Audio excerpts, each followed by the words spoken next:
my old film teacher, Charles Ramirez-Berg from UT.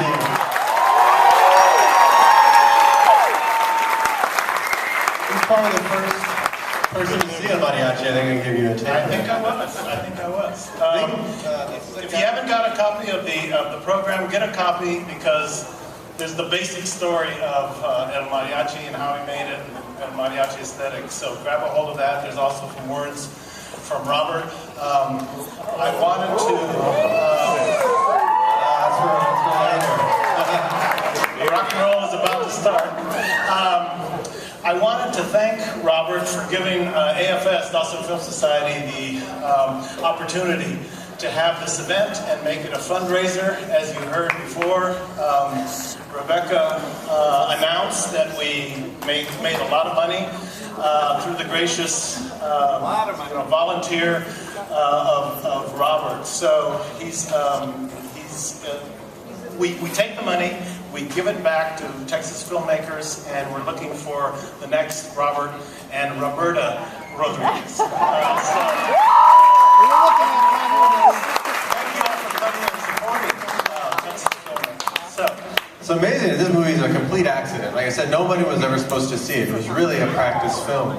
And it ended up going on to get in the Guinness Book of World Records, the lowest budget movie ever released by a major studio.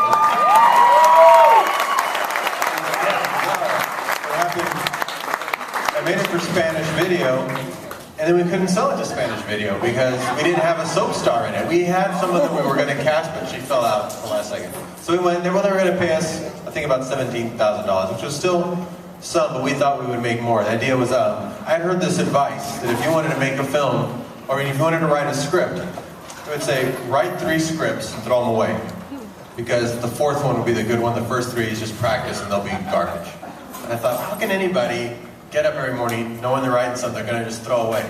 That's just never, it's never going to happen. So what if you wrote those 3 scripts, but also shot them yourself, so that you would not just learn writing, but you would learn lighting and camera and editing, and learn more about the whole process, and throw those away somewhere, but maybe somewhere where you could sell it. So that's why I made the movie so cheap. What surprised me when I look at it is like, oh my God, we shot 1 take of everything in that movie. Because the only thing that cost money was the film. So the idea was, let me go down with Carlos, shoot the movie, I'll go back in the edit room, I'll look, the stuff that didn't come out, we'll go back and we'll just reshoot those takes. We never went back. You know, he ended up working with the things that was there. But the thing was, if we shot more than 1 take, it would double our budget, because most of the budget was films. That's why the movie was so inexpensive. And I never thought anyone would see it. Had I known people were going to see it, I would have probably borrowed more money, I would have gotten a crew, I would have thought, oh, now I got to make a real production out of it. But it taught me such a valuable lesson that when Columbia Pictures saw the movie as just a demo of my work, they said, what movie do you want to make next? And I said, well, I don't really have any movies. Y'all found this movie so quick. Why don't we just remake El Mariachi? You like that? So they said, okay, we'll remake it with Antonio Banderas. We'll call it Desperado. But let's screen mariachi to an audience first, before we remake it. Because what if people don't like the ending that the girl dies? They might want a happy ending. So they showed it to an audience, and the audience reacted kind of like you guys did. They laughed at places, they were entertained. And the studio said, let's take it to film festivals. So we made a film print, we took it to film festivals, it won Sundance, so they released it theatrically. So whenever they said they were going to show it, I'd be like, no, this is my practice film, give me $2,000, I'll go reshoot half of it. No one was ever supposed to see it. But I learned a valuable lesson that you almost do better when you throw something away, when you don't put that much, you don't make it so precious. So it's still, I did it as a learning experience, and I'm still learning from it. And my partner in crime, the only other crew member, 1 take of everything, and the only other crew member was the star, Carlos. So here is El Mariachi himself, Carlos Gallardo.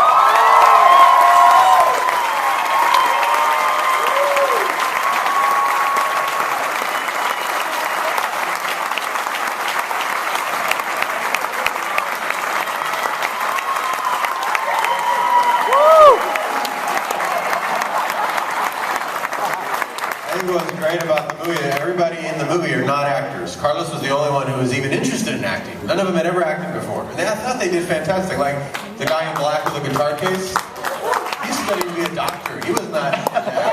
He was so mean. Imagine that guy being your doctor. Who's the other guy with the big mustache. She was a politician, a local politician. And TV personalities, local TV personalities. The great bartender and the guy at the hotel. The guy in the hotel. Those were, Carlos was just very smart. He said, you know what, there's these two guys on the news, they hate everything that happens in town. They're gonna get mad that we're shooting in the streets like that. Like all those scenes of Carlos walking around in the streets, we didn't close the streets off. He was walking through the street with a gun, just filming, get the hell out of here. So Carlos was very shrewd. He said, let's cast them in the movie. And sure enough, they would be on the news every night talking about our movie. Like, hey, these little guys are in town shooting this movie. Good thing about the actor. That's all I mentioned. Oh, one other pertinent thing I wanted to mention was, to pay for this movie, Carlos sold a piece of land and I sold my body to science at Pharmaco here in Austin. Oh no! And I was in there a month. I saw scars on my body to pay for the movie. And one of the guys that I was in Pharmaco with for a month was this, wasn't an actor either, it was this guy named Peter Marquardt. And I remember we were watching movies while we were in there for a whole month, and testing drug that lowered your cholesterol. And I remember watching a movie with James Spader, and I looked at him and I thought, you kind of look like James Spader. And then I watched another movie, and there was Rutger Hauer. I said, you kind of look like Rutger Hauer too. I'm going to cast you as the bad guy. So when people watch it, they think maybe it's one of those guys. And go, hey, I think I've seen that guy. So I thought he did a terrific job. He didn't speak a word of Spanish. He had all his, he wore sunglasses a lot because he had his lines in his hand. He'd be looking like that. You couldn't tell because the sunglasses were on. Peter Marquardt is here, Moco himself.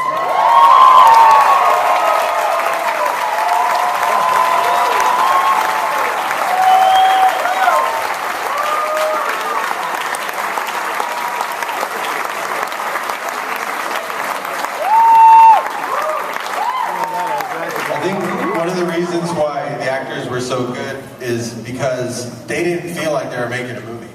I mean, it was like that. I was by myself with a camera. There was not even a sound guy. I mean, even a documentary crew has a sound guy. It was me. They didn't feel like they were making a movie at all. So they had no nervousness because they thought, well, this is a joke, obviously. So everyone just performed, and one take of everything, and then I would record the dialogue. It was a leisurely 2-week shoot. So I'm surprised looking at it that you could really milk the footage. And the film was so expensive. That camera was loud. It would make a lot of noise. That's why you couldn't record sound. It would go, it sounded like all your money running away. I was used to shooting video, but you could shoot forever on video. But film, a 10-minute reel costs, I don't know, $150, something. It went up to $7,000. We only shot 24 reels. And then you had to process it, then you had to transfer it. So I would actually, this I would do action. Before he ran through the street, I would say, action. And then once they were good and running, then I would start filming. Then I would stop filming to save money. Cut. Then I would call cut. So I was really just shooting little pieces of film so that it even strung together is a miracle in itself. What do you want to say? I just want to say Robert has been a brother to me, and he's been a genius since he was 12 years old. And I'm very proud to have had a great relationship for 30 years as a friend, and he's a very, very special friend to me.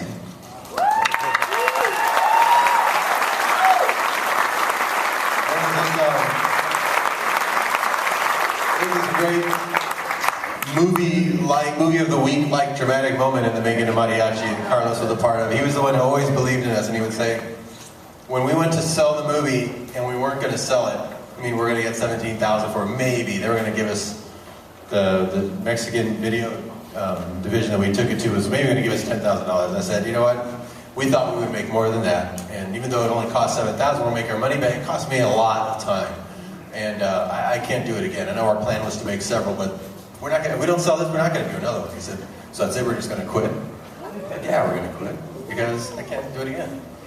And I remember this tense moment, I thought, wow, what if we did sell it? This would be such a great moment to look back on. And we didn't sell it, but it went to Columbia Pictures and it turned into a much bigger deal. But we almost gave up then. Had Columbia Pictures not taken it as an audition and then accidentally screen it to an audience and hear the audience reaction, it never would have happened. So it was really just by doing something like tonight, people watching it and enjoying it, that the movie even got a chance. Because I didn't even want it to be seen. I thought I could do a better job than that with a lot more money and a crew. this was really just a practice film. There's something really special about, like I was saying, throwing it away and really just doing it from the heart and doing it just for fun and not having this preconceived idea. I don't think anybody ever makes a movie with that intention, that no one would see it. I mean, I literally hoped nobody would see it. That's why it's called El Mariachi, because who would rent an action movie in the Spanish video department called The Guitar Player? I mean, you know, I was in Kansas City, so I thought it'd be a funny joke that somebody goes, you know what, I'm going to give this movie a chance, and then pop it in and be totally surprised there's action in it. I thought that was why I did it. It was really just for practice. And I think that's why it kind of resonates with people, and really, more than that, inspires people to go say, well, hell, I could do that. So I think a lot of other people went and did it because of that. What was your memory of shooting the movie, if you have any, because it was so quick? Well, I don't have a lot to say, but I just know that kicking the shit out of somebody in 30 games of Battleship, and 20 years later, here we are. We played a lot of Battleship in that hospital. There was not much else to do. Charles, did you want to ask a question? Or do you remember anything about it that you wanted? Did you just notice when you were watching it? Yeah, one of the things is talk about your editing. I want you to talk about editing, and then I want you to talk about your directing style. And so, since we have a couple of actors here, talk about your directing and your rehearsing or lack thereof, and the idea of getting the actors there for less than half a day and then turning them loose. That way you didn't have to feed them. Yeah, we had, the idea was, since I had to load the cameras, it would be, shoot one reel of film in the morning, and at lunch we'd send all the actors home so they'd go get their own food. We'd go and I would change the reel. Usually we'd have a leisurely lunch there at the house. And then I would put in a second reel of film. That's another 10 minutes. So we'd shoot 10 minutes in the morning, 10 minutes in the afternoon. And it was only a 14-day shoot. So we shot, pretty quick like that. And yeah, the trick with the editing was just using only the portion that we had shot. I didn't really shoot more than that. And so we'd screw up. Carlos would sometimes go, oh shit. I said, you're not supposed to have your jacket in that shot. I mean, you're supposed to have a jacket off. Well, let's shoot another take. So, no, we can't shoot another take, because then doubles our budget. So let's just do it. Next movie, well, be more careful. That scene at the beginning where he gets the coconut, and he gets it, and it says, free coconut. That's only because we screwed up. He walked away, he forgot to pay the guy.